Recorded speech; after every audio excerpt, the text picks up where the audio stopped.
Hello students, आज के class में हम डिस्कस करेंगे इलेक्ट्रोलिटिक कंडक्टेंस के बारे में।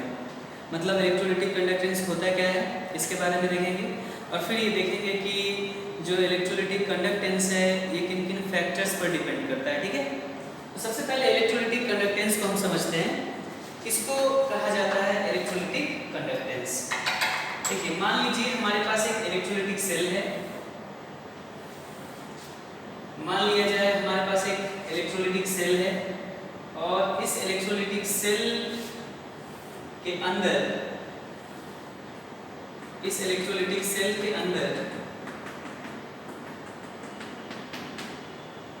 एक इलेक्ट्रोलाइट है। इलेक्ट्रोलिटिक सॉल्यूशन जैसे कि NaCl का एक्वस सॉल्यूशन रखा गया है।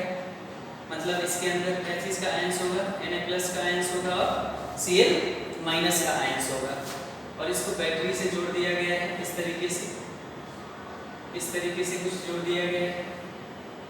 तो ये प्लस हुआ मतलब तो ये भी प्लस हो जाएगा, ये माइनस हुआ तो ये भी माइनस हो जाएगा। ये हमारा कैथोड हो गया और ये हमारा एनोड हो गया। ये क्या हो गया? एनोड हो गया। तो होता क्या है, मोल्टेन है। मान लीजिए NaCl मोल्टेन रखा गया है। मोल्टेन NaCl का मतलब हुआ कि इसके अंदर सिर्फ Na+ और Cl- है। तो इसके अंदर रिएक्शन क्या होगा, ध्यान से देखना। एट कैथोड पे कटायन जाएगा और एट एनोड पे कौन जाएगा? एनायन जाएगा। सो एट कैथोड एंड एनोड देखना है इन सब चीजों को। एनोड पर क्या होगा कि Cl- जाएगा और एक इलेक्ट्रॉन दे करके Cl बनाएगा और Cl फिर दूसरे Cl के साथ मिलकर के क्या बना देगा? Cl2 बना देगा। मतलब एनोड पर कौन सा गैस निकलेगा? तो एनोड पर हमको मिलेगा Cl2 गैस। मतलब इस इलेक्ट्रोलाइसिस में एनोड पर हमको कौन सा गैस मिलेगा? तो एनोड पर मिलेगा हमको Cl2 गैस। मतलब Cl2 gas is collected at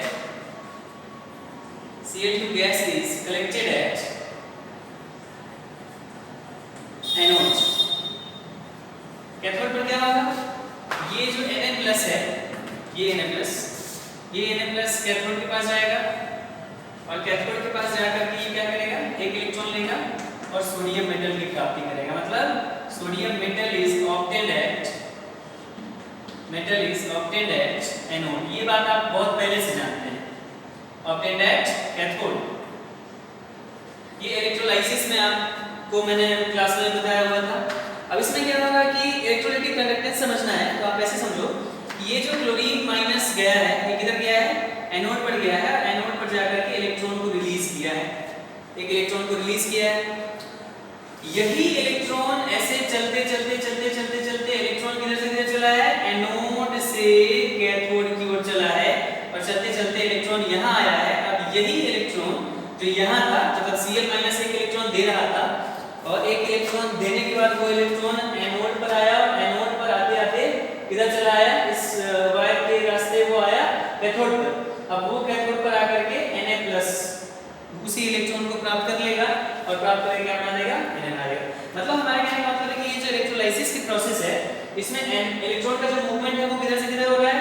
तो वो हो रहा है एनोड से कैथोड की तरफ मूवमेंट हो रहा है। तो जाहिर सी बात है करंट की जो डायरेक्शन होगी वो किधर से किधर होगी? तो करंट की डायरेक्शन होगी कैथोड से, करंट की जो डायरेक्शन होगी वो किधर से किधर होगी? तो करंट की डायरेक्शन होगी कैथोड टू एनोड और इलेक्ट्रॉन के मूवमेंट का डायरेक्शन होगा एनोड टू कैथोड। मतलब मूवमेंट ऑफ इलेक्ट्रॉन्स ये किधर से किधर होगा? ये हो जाएगा एनोड टू कैथोड। किधर से किधर? Anode to cathode. और करंट की डायरेक्शन ठीक इसके उल्टा हो जाएगा। मतलब करंट कैथोड से एनोड की तरफ हो जाएगा। अब सवाल ये उठता है कि करंट में, जैसे करंट ऐसे आया, वायर कंडक्टिंग वायर जो है करंट को कंडक्ट कर रहा है, ऐसे होते आया। अब इस सॉल्यूशन के अंदर जो आयंस है इसमें भी करंट होगा। मतलब आप ऐसा समझ लो कि करंट बैटरी के पॉजिटिव टर्मिनल से निकल रहा है I और ये इस तार से होते इस एनोड से होते हुए अंदर गया, प्रवेश किया इलेक्ट्रोलाइटिक सॉल्यूशन जिसके अंदर Na+ Cl है। अब करंट ऐसे आ रहा था। अब इस वायर से अब इलेक्ट्रोलाइटिक सॉल्यूशन में करंट हुआ और ये करंट ऐसे जाते फिर कहाँ जाएगा? फिर यहाँ की ओर चला जाएगा।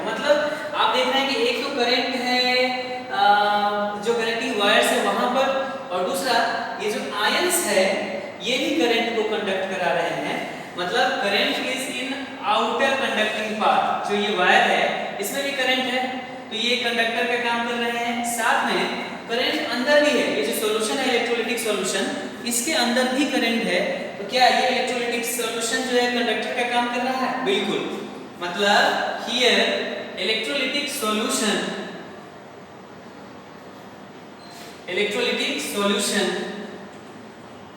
is acting as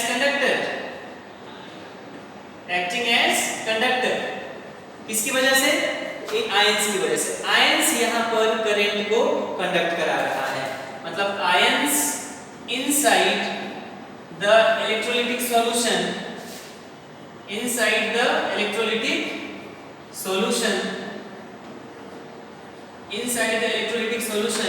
is conducting current। तो आप बताइए इसका मतलब कि ये जो इलेक्ट्रोलाइटिक सॉल्यूशन हुआ ये करंट का गुड कंडक्टर हुआ कि bad conductor? Good conductor. So इसका मतलब हम यहाँ लिख सकते हैं कि 10, यहाँ लिख सकते हैं कि 10 द इलेक्ट्रोलाइटिक सॉल्यूशन जिसके अंदर आयंस है ये basically good conductor of electricity is good conductor of electricity,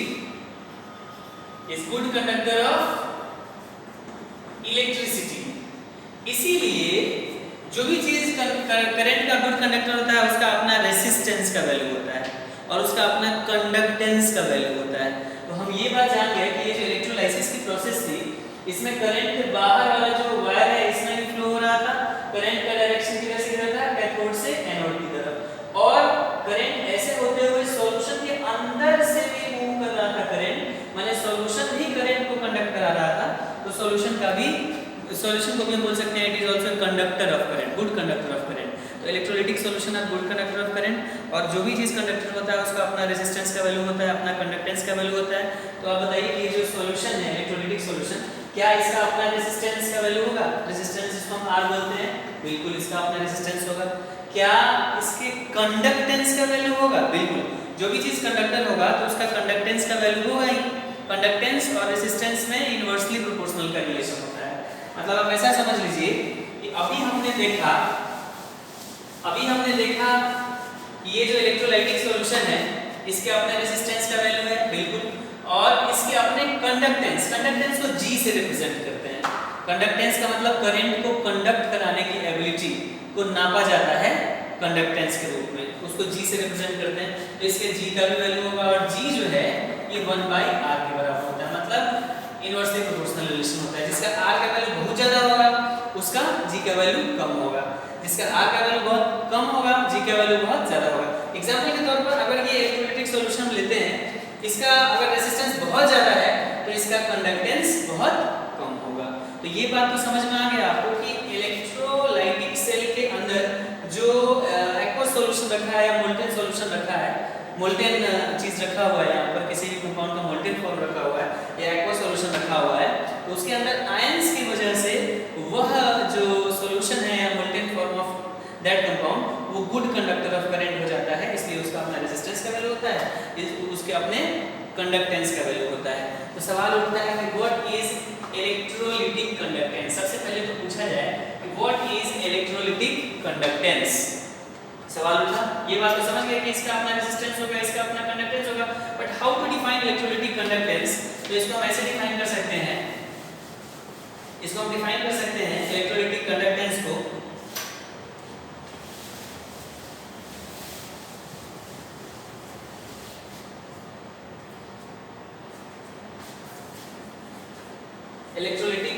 को हम कैसे डिफाइन कर सकते हैं? तो हम डिफाइन कर सकते हैं ऐसे, माने इलेक्ट्रोलाइटिक कंडक्टेंस का डेफिनेशन हम लिख रहे हैं, इलेक्ट्रोलाइटिक कंडक्टेंस, इसको कैपिटल G से रिप्रेजेंट करते हैं। इसको कैसे डिफाइन करेंगे? तो हम ये बोलेंगे कि ये जो इलेक्ट्रोलाइटिक सॉल्यूशन है या मोल्टेन फॉर्म ऑफ कंपाउंड है, इसके अंदर आयंस होता है, फ्री आयंस होता है, और ये फ्री आयंस करंट को कंडक्ट कराने में सहायता प्रदान करते हैं। इसलिए ये जो इलेक्ट्रोलिटिक सॉल्यूशन है, ये इलेक्ट्रोलिटिक सॉल्यूशन करंट का गुड कंडक्टर हो जाता है। अब यह करंट को कितने अच्छे से कंडक्ट करा रहा है, इस बात को मेजर करने के लिए एक फिजिकल क्वांटिटी डिफाइन करते हैं हम, और उसको क्या बोलते हैं हम? इलेक्ट्रोलिटिक कंडक्टेंस बोलते हैं। जितना ज़्यादा कंडक्टेंस का वैल्यू होगा, इसका मतलब उतना ही अच्छे से उसमें करंट को कंडक्ट कराया जा सकेगा, मतलब उतना ही बेहतरीन कंडक्टर ऑफ करंट वो सॉल्यूशन हो जाएगा। तो डिफाइन कैसे करेंगे हम? डिफाइन करेंगे कि the electrolytic solution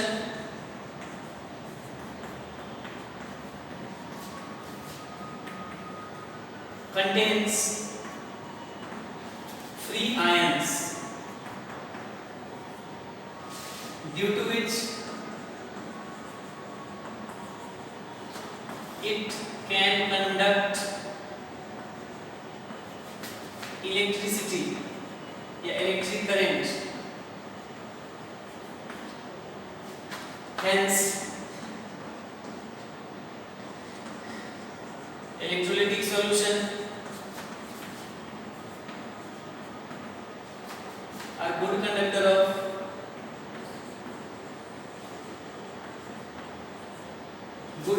of electricity.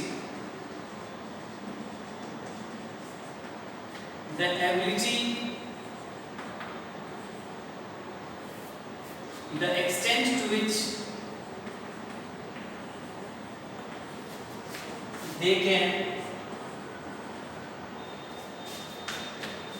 की जगह पर लिख दो, the extent to which electrolytic solution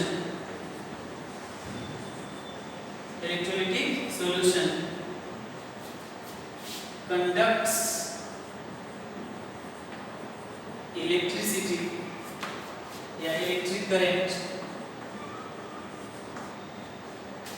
is measured in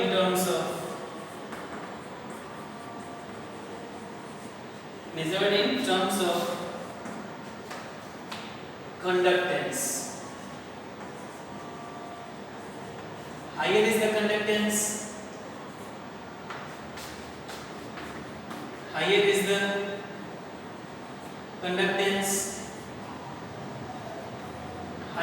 ability,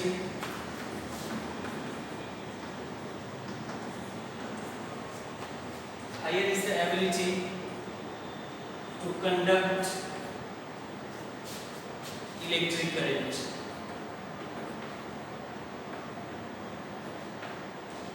And vice versa. और जितना ज्यादा G का वैल्यू होगा, जाहिर सी बात है रेजिस्टेंस उतना ही कम होगा। तो it is inversely proportional to, अगला लाइन होगा, it is inversely proportional to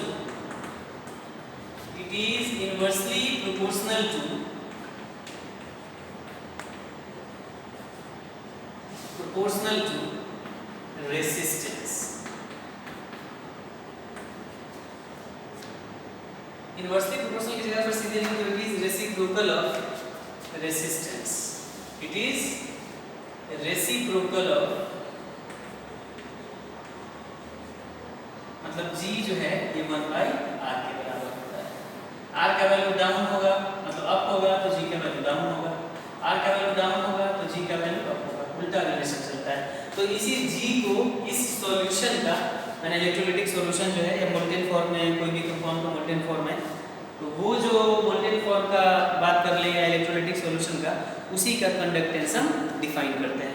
अब देखना है कि ये जो कंडक्टेंस है ये किन-किन बातों पर निर्भर कर रहा है, किन-किन फैक्टर्स पर ये डिपेंड कर रहा है, इसके बारे में आज हमको बात करना है। मतलब factors affecting electrolytic conductance. Electrolytic conductance क्या है वो तो समझ में आ गया।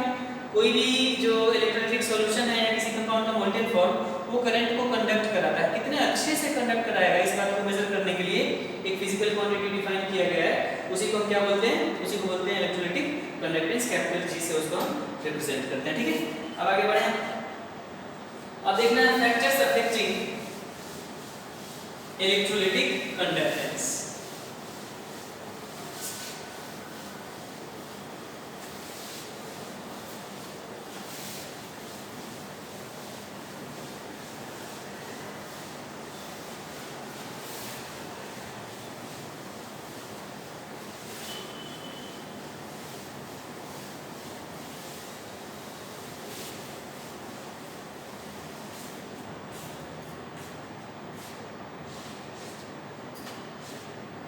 अब देखना है factors affecting electrolytic conductance.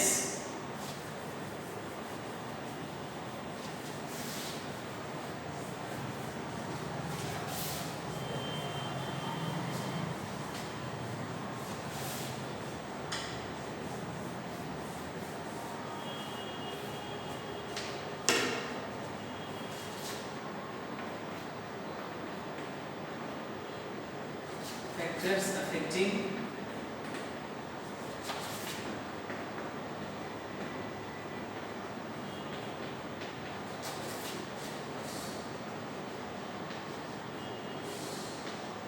Electrolytic conductance. ये जो G का वैल्यू है ये किन किन बातों पर निर्भर करता है? सबसे पहले तो नेचर ऑफ इलेक्ट्रोलाइट्स पर।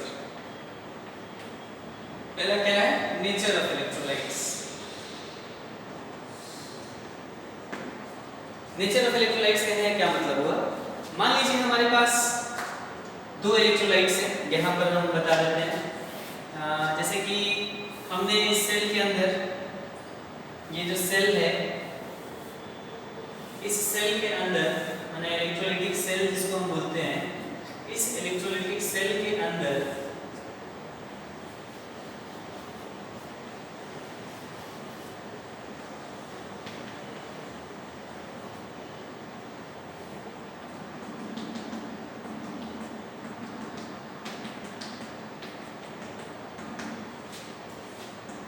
इसके अंदर कोई इलेक्ट्रोलाइट्स हमने रख दिया। ऐसे एक जगह पर रख दिया हमने, सपोज कर लीजिए NaCl, फिर उसके बाद रखा हमने सपोज कर लीजिए CNaCl, और उसके बाद मान लीजिए AlOH को थ्राइस, और तीसरा एसिटिक एसिड रख दिया। या पहले दो ही का कम केस करके देखते हैं। ये दो इलेक्ट्रोलाइट्स हैं हमारे पास अलग अलग। एक बार हमने NaCl को रखा और दूसरी दफा हमने अल्युमिनियम हाइड्रोक्साइड को रखा। आपको पता है कि ये जो NaCl है ये सॉल्ट है, और ये जो अल्युमिनियम हाइड्रोक्साइड है ये क्या है? ये वीक बेस है। क्या है ये? वीक बेस है। तो जो एवरी सॉल्ट, जितने भी इनऑर्गेनिक सॉल्ट हैं वो सभी के सभी स्ट्रॉन्ग इलेक्ट्रोलाइट्स के कैटेगरी में आते हैं। और जो वीक बेस है वो आपको बताया हुआ था मैंने क्लास में कि weak base is example of weak electrolyte. मतलब कहने का अर्थ ये है कि NaCl को अगर आप रखते हैं, मतलब NaCl को वाटर में रखते हैं, तो तुरंत ये आयोनाइज हो जाएगा Na+ एक्वस में और Cl- एक्वस में। मतलब ये तुरंत आयोनाइज हो जाएगा। मतलब इसके अंदर जो Na+ और Cl- मिलेगा, एक धड़ाधड़ मिलेगा, और लार्ज संख्या में जितना भी NaCl होगा सब के सब टूट जाएगा Na+ में और Cl- में। तो इसका मतलब है कि इसके अंदर जो Na+ और Cl- की तादाद होगी, जो संख्या होगी वो काफी ज्यादा हो जाएगी, माने नंबर ऑफ आयंस बढ़ जाएंगे। और जब नंबर ऑफ आयंस बढ़ेंगे तो करंट कंडक्ट कराने की टेंडेंसी बढ़ेगी, और जब करंट कंडक्ट कराने की टेंडेंसी बढ़ेगी तो ऐसी सिचुएशन में G का वैल्यू बढ़ जाएगा। वहीं दूसरे तरफ हम रखते हैं AlOH होल थ्राइस। तो आपको पता है कि AlOH होल थ्राइस जो है ये वीक इलेक्ट्रोलाइट्स में आता है, और वीक इलेक्ट्रोलाइट बहुत जल्दी से डिसोसिएट नहीं करते हैं। और पर्टिकुलरली अल्युमिनियम हाइड्रोक्साइड जो है ये अगर टूट भी गया Al3+ में और 3OH- में, तुरंत जुड़ करके ये अल्युमिनियम हाइड्रोक्साइड बना देता है। मतलब हमारे कहने का अर्थ ये है कि अल्युमिनियम हाइड्रोक्साइड वीक इलेक्ट्रोलाइट है, वीक बेस तो है ही, and all weak base are weak electrolytes. Weak electrolytes, और ये वीक इलेक्ट्रोलाइट होने की वजह से अगर टूटता भी है Al3+ और OH- के रूप में, तुरंत जुड़ करके, मतलब ये रिवर्सिबल प्रक्रिया होगा। और वीक इलेक्ट्रोलाइट्स का डिसोसिएशन डबल एरो से शो करते हैं, स्ट्रॉन्ग का सिंगल एरो से। तो इस बात से हमको क्या देखने को मिला कि अगर NaCl रखते हैं तो NaCl तुरंत आयोनाइज कर जा रहा है Na+ में और Cl- में, और जिसकी वजह से सॉल्यूशन के अंदर जो Na+ और Cl- की संख्या वो बढ़ जा रही है। वो बढ़ जा रही है तो करंट कंडक्ट कराने की टेंडेंसी बढ़ जा रही है, तो G का वैल्यू बढ़ जा रहा है। वहीं अल्युमिनियम हाइड्रोक्साइड को अगर हम रख रहे हैं तो उतना ज्यादा आयंस नहीं मिल रहा है, because weak electrolytes do not ionize to complete extent. इस सर्टेन डिग्री पर ही 30% 20% डिसोसिएट करेंगे, उसके बाद नहीं टूटेंगे, तो आयंस की संख्या इसमें कम मिलेगी, तो उनका G का वैल्यू कम हो जाएगा। तो पहला जो पॉइंट है वो है nature of electrolyte.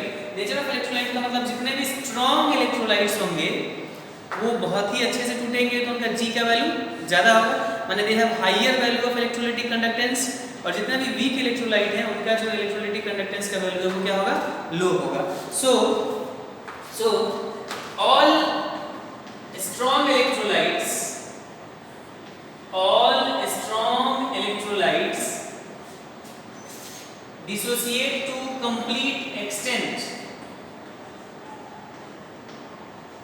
dissociate to complete extent, hence giving larger number of ions in the solution, therefore they have higher value of, यहाँ पर लिखते हैं इसको, therefore they have higher value of, therefore they have higher value of electrolytic conductance।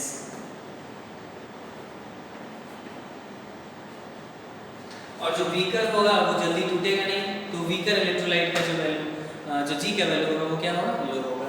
तो आप बताइए अगर कहा जाए कि हाइयर जी किसका होगा, तो आप जान रहे हैं कि KCl, NaCl, NaOH,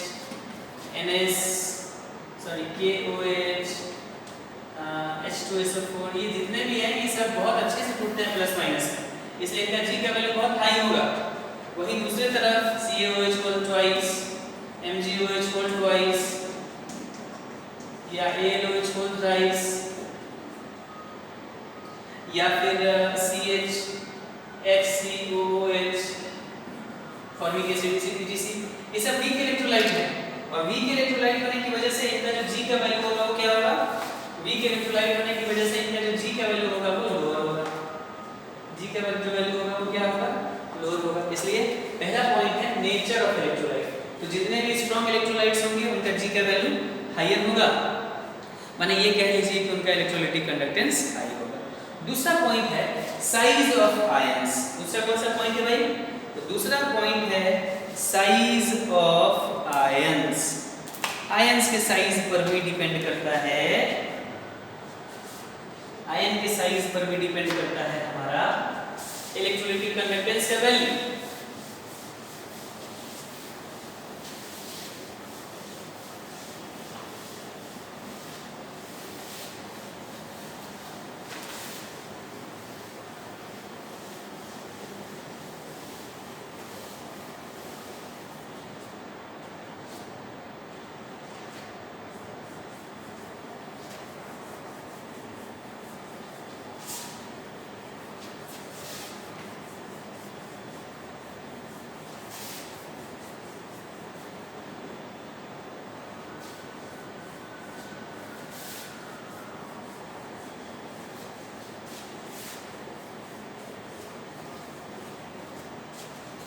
दूसरा है साइज ऑफ आयंस।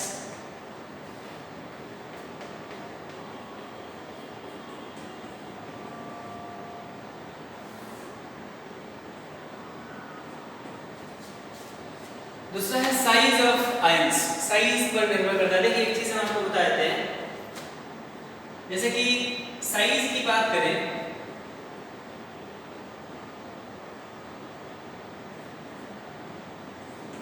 ऊपर से नीचे आने पर साइज बढ़ता है, मतलब Na का साइज बड़ा होगा, उससे बड़ा पोटेशियम का होगा और सबसे छोटा किसका होगा, लिथियम का होगा। ये साइज हुआ। अगर हम बात करें आयंस के साइज का, तो Na+ से बड़ा होगा किसका साइज, K+ का साइज। K+ का जो साइज होगा वो क्या होगा, बड़ा होगा। होता क्या है कि जितना बड़ा आयंस होता है उसका उतना ही ज्यादा सॉल्वेशन होता है। सॉल्वेशन का मतलब समझते हैं आप ऐसे समझिए, मान लीजिए आपने किसी बर्तन के अंदर, ये कोई बर्तन है और इसके अंदर आपने सपोज कर लीजिए, इस बर्तन के अंदर सपोज कर लीजिए आपने क्या रखा है, तो इस बर्तन के अंदर सपोज कर लीजिए आपने रखा है NaCl, है ना, NaCl, और सॉल्वेंट के रूप में क्या है, वाटर है। मतलब NaCl अपने एक्वस फॉर्म में, वाटर जो है वो सॉल्वेंट के रूप में। तो होगा क्या, NaCl वाटर के प्रेजेंस में टूट जाएगा Na+ में, और Cl माइनस छूट जाएगा। Cl जो है NaCl का Na प्लस के रूप में टूटेगा और Cl माइनस के रूप में टूटेगा। तो ये जो Na प्लस है ये कैसे टूटेगा? Na प्लस के चारों तरफ जो वाटर मॉलिक्यूल्स हैं वो इस तरीके से घेर लेंगे Na प्लस को, minus plus minus plus.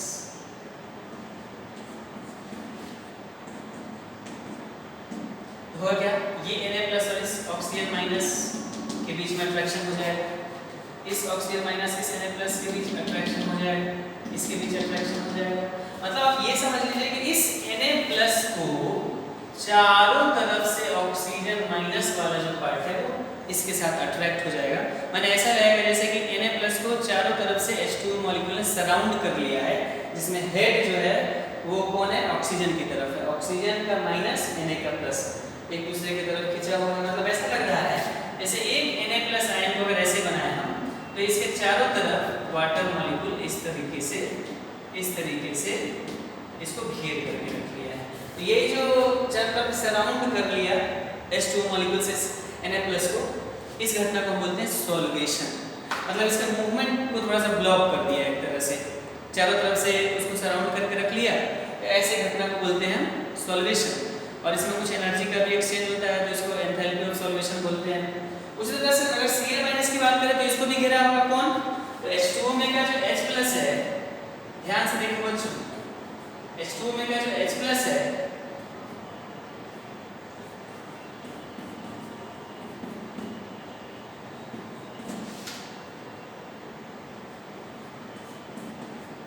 H2O में का जो H प्लस है वो इस Cl माइनस के साथ अट्रैक्शन में आ जाएगा। और अट्रैक्शन में आने के बाद क्या हो जाएगा? अट्रैक्शन में आने के बाद इसके चारों तरफ जो H2O मॉलिक्यूल्स है वो इसको घेर करके रख लेगा। और घेर करके रख लेगा तो क्या होगा? घेर करके रख लेगा तो इसके मूवमेंट को ब्लॉक कर देगा। और ये जो घटना है जिसमें आयंस के चारों तरफ सॉल्वेंट का मॉलिक्यूल उसको घेर लिया, उसको सराउंड कर लिया, ऐसी घटना को हम बोलते हैं सॉल्वेशन। तो होता क्या है, जितना बड़ा आयंस है उसका उतना ही अच्छे से सॉल्वेशन होगा। देखो सिंपल सा बात है, ये छोटा आयन है तो इसके चारों तरफ जो सॉल्वेंट मॉलिक्यूल है वो उतना अच्छे से सराउंड नहीं होंगे। बाकी बड़ा आयन है तो सॉल्वेंट मॉलिक्यूल इसके चारों तरफ बहुत अच्छे से सराउंड हो सकेंगे। तो इसका मतलब है कि बड़े आयंस का जो सॉल्वेशन है वो ज्यादा होगा कि कम होगा? तो ज्यादा होगा। माने larger ions have higher degree of solvation. इस बात को हम लिख सकते हैं, larger ions have higher degree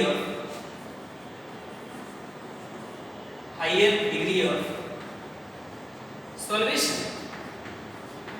अब बताइए हमको, हमारे पास दो इलेक्ट्रोलाइट्स हैं, एक है KCl और दूसरा है NaCl। तो इसमें से K प्लस Cl माइनस मिलेगा, इसमें से Na प्लस और Cl माइनस मिलेगा। तो दोनों में बड़ा साइज किसका है? K प्लस का बड़ा साइज है। तो K प्लस का बड़ा साइज होने से जो उसका सॉल्वेशन होगा वो Na प्लस से ज्यादा होगा।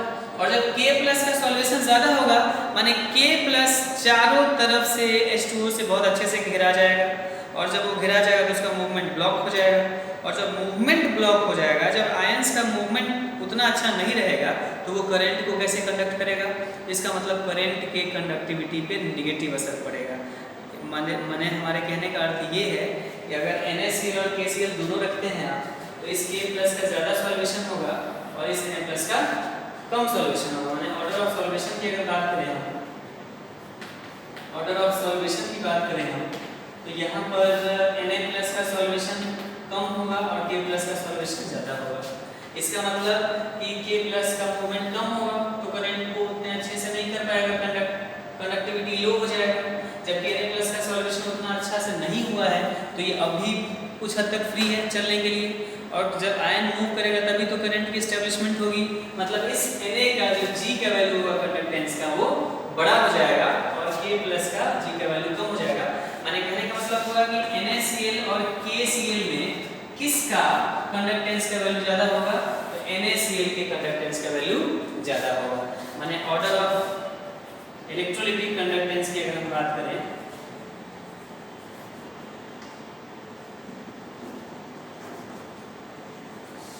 ऑर्डर ऑफ इलेक्ट्रोलिटिक कंडक्टेंस की बात करें तो NaCl इसका ज्यादा होगा KCl। उसी तरह से MgCl2 एंड कैल्शियम Cl2। इन दोनों में साइज किसका बड़ा है? Cl2+ का साइज बड़ा है तो इसका सॉल्यूशन ज्यादा होगा तो G का वैल्यू कम होगा। मैंने इसमें अगर बात किया जाए ऑर्डर ऑफ G तो किसका G ज्यादा होगा? MgCl2 का। MgCl2 will be good electrolyte, will have higher electrolytic conductance in compared to CaCl2। तो इस तरह से हम दूसरा पॉइंट देखिए साइज ऑफ आयन। तो इसको क्या लिखेंगे हम? Smaller is the size of ion, lower is the solvation and higher is the mobility of ions and therefore higher is the value of electrolytic conductance। इस लाइन को लिख सकते हैं क्या? कहाँ पर लिख दें? यहाँ पर लिख दें, यहाँ पर लिख देते हैं smaller is the size of, माने size of ions के बारे में, smaller is the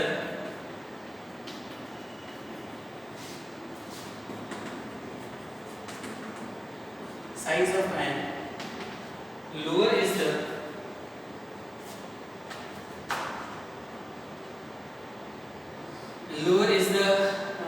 solvation and higher is the mobility of ion।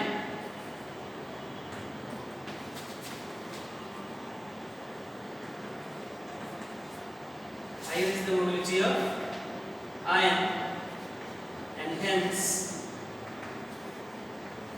higher is the electrolytic conductance मतलब G। तो दूसरा पॉइंट क्लियर हो। दूसरा पॉइंट के बाद अब आता है nature of solvent and it's viscosity. Nature of solvent के बारे में बता देते हैं।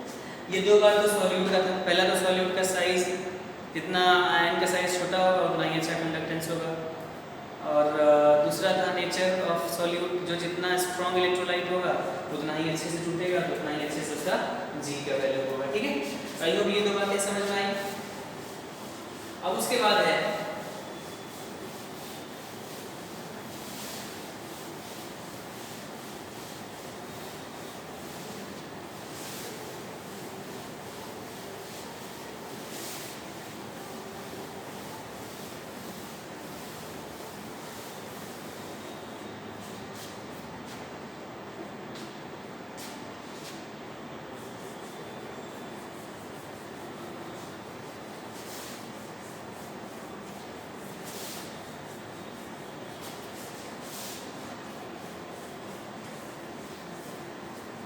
उसके बाद तीसरा जो पॉइंट है वो है नेचर ऑफ सॉल्वेंट।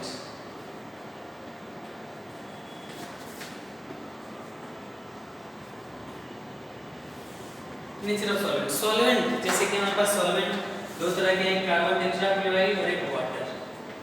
सपोज कर लीजिए दो तरह के सॉल्वेंट हैं, तो सॉल्वेंट कहाँ पर कैसा हो कि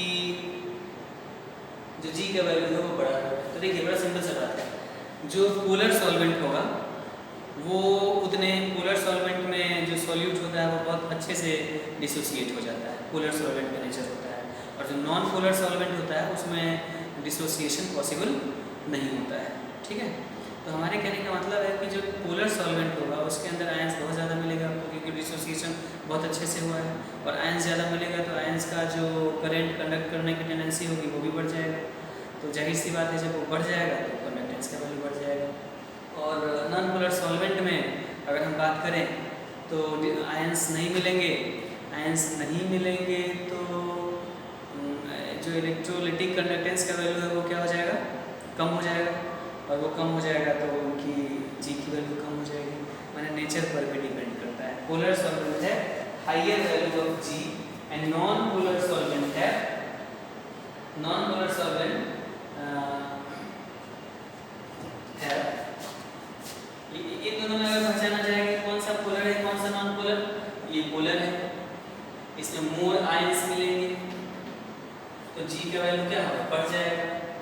ये नॉन पोलर है, नॉन पोलर मतलब समझते हो ना बच्चों, इसमें म्यू का वैल्यू 0 हो जाए, और इसमें म्यू का वैल्यू 0 नहीं होता है, कुछ ना कुछ होता है, तो इसमें लेस आयंस मिले, लेस आयंस मिले तो G का वैल्यू क्या हो जाए? कम हो जाए। तो हम ये बोल सकते हैं कि polar ions, polar solvent tend to ionize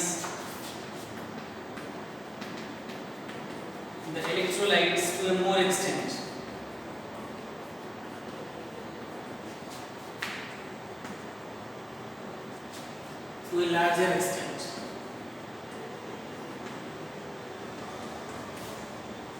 And hence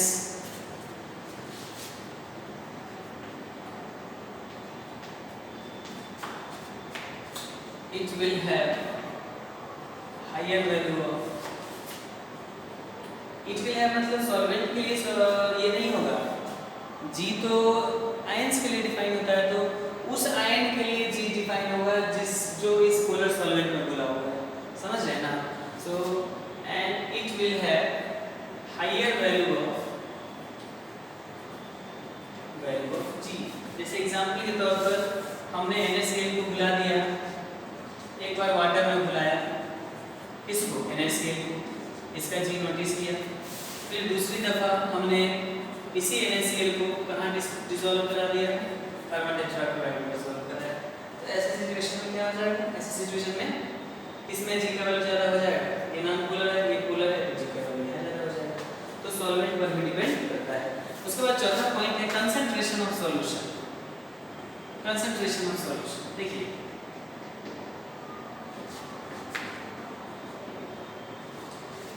मान लीजिए हमारे पास सॉल्यूशन हाई कंसंट्रेशन का, ये तीनों पॉइंट तो क्लियर हुआ। उसके बाद है concentration of solution. Higher concentration का मतलब हुआ उसमें आयंस की तादाद बहुत ज़्यादा है। आयंस की तादाद बढ़ जाने पर अब आयंस में इंटर आयनिक अट्रैक्शन बढ़ेगा, तो मोबिलिटी घटेगी। मोबिलिटी मतलब चलने की जो टेंडेंसी है। सो देखिए सिंपल सा बात है कि अगर मान लीजिए इस सॉल्यूशन के अंदर सपोज कर लीजिए कि कम आयंस है, तो इनका मूवमेंट काफ़ी फ्री ढंग से होगा, तो मोबिलिटी बढ़ जाएगी।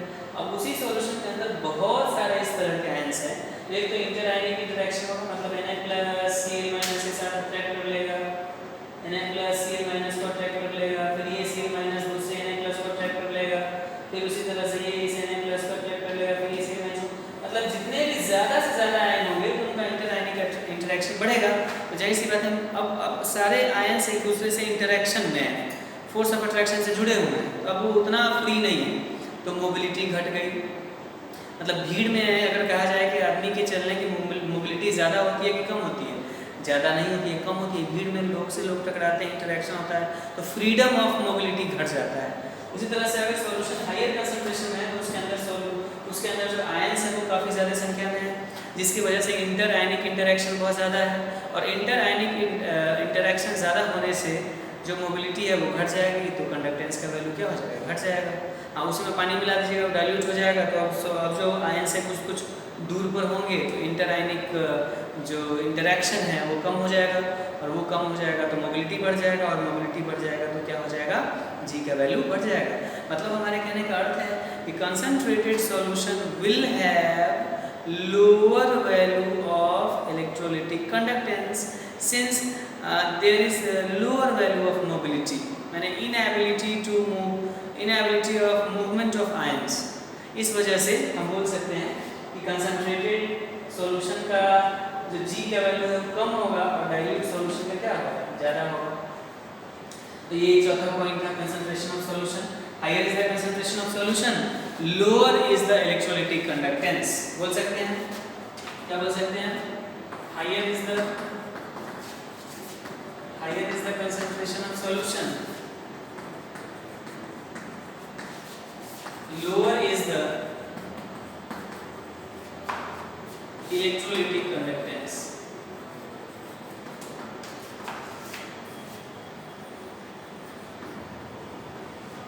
Lower is the electrolytic conductance। I hope ये बात समझ में आ गया होगा। उसके बाद बात आती है, उसके बाद बात आती है पांचवा, टेम्परेचर। तो आपको पता है पांचवा पॉइंट कौन सा है, पांचवा पॉइंट है बच्चों टेम्परेचर। आपको पता है कि टेम्परेचर हाई होने से डिसोसिएशन का रेट बढ़ेगा, डिसोसिएशन बढ़ेगा तो आयंस बढ़ेगा, और आयंस बढ़ेगा तो कंडक्टेंस का वैल्यू बढ़ेगा। माने जो G का वैल्यू है ये टेम्परेचर बढ़ाने से बढ़ेगा, टेम्परेचर घटाने से घटेगा, क्योंकि हायर टेम्परेचर पर जो इलेक्ट्रोलाइट्स हैं उनका डिसोसिएशन बढ़ेगा, तो सॉल्यूशन के अंदर जो आयंस है वो बढ़ेंगे तो उनका मूवमेंट, आयंस से बढ़ेगा तो मोबिलिटी बढ़ेगी उनकी। आयंस जब बढ़ेगा तो इलेक्ट्रोलाइटिक कंडक्टेंस का वैल्यू बढ़ जाएगा। तो higher is the temperature, higher is the electrolytic conductance. यही वो 5 फैक्टर्स थे जिन पर इलेक्ट्रोलिटिक कंडक्टेंस डिपेंड करता है, और ये पूरी तरीके से समझ में भी आ गया होगा। अब उसके बाद हमको देखना है ये जो रेसिस्टेंस है, कंडक्टेंस है, इनका मैथमेटिकल फॉर्मूला वगैरह वो देख करके इसको समाप्त करना है। तो आई होप अभी तक आज जो क्लास हुआ है जिसमें हमने इलेक्ट्रोलिटिक कंडक्टेंस को समझाया है, और इलेक्ट्रोलिटिक कंडक्टेंस को समझाने के बाद फिर मैंने बताया है आपको कि वो मतलब इलेक्ट्रोलिटिक कंडक्टेंस किन किन फैक्टर्स पर डिपेंड करता है, वो फैक्टर्स कौन कौन है, ये सब चीज़ हो गया। यही 5 फैक्टर्स है जो जी को प्रभावित करते हैं, और इसके बाद समाप्त हो गया। तो आई होप ये बात आपको आज समझ में आया होगा। अब अगले वीडियो लेक्चर में हम आएंगे जी और आर का मैथमेटिकल जो यूज़ है उसके बारे में। ठीक है, ओके, तो